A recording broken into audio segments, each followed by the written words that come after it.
शकतो. त्याच्यामध्ये विधवा, एकाकी जीवन जगणाऱ्या महिला, अंध, अपंग अशा महिलांसाठी खूप कामे केली, खूप योजना आखल्या. लाडकी बहीण हे आता आले.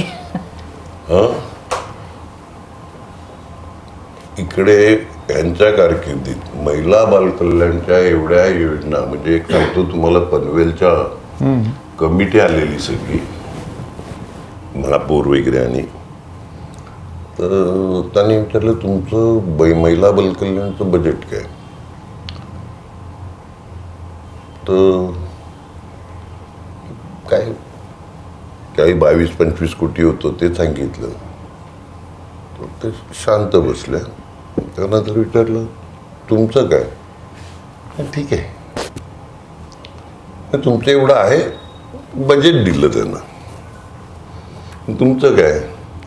ठीक आहे ठीक आहे, पण सांगा तर का. सांगण्यासारखं नाही. पण किती.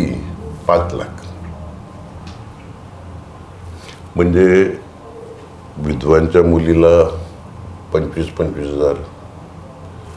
एखादा अपंग असेल तर, म्हणजे एखाद्याचा नवरा अंध, अपंग असं काय असेल तर त्यांच्या मुलीच्या लग्नाला इंजिनिअरिंग, मेडिकल ह्याच्याकरता एक ठराविक रक्कम, दर महिना एक ठराविक विधवेला वगैरे.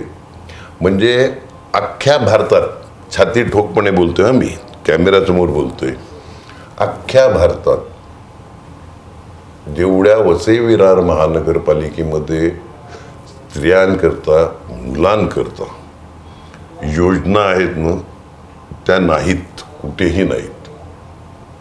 इवन कोणत्याही सेंटरला डायलिसिस करतात, कारण का तो डायलिसिस हा एक असा आहे आजार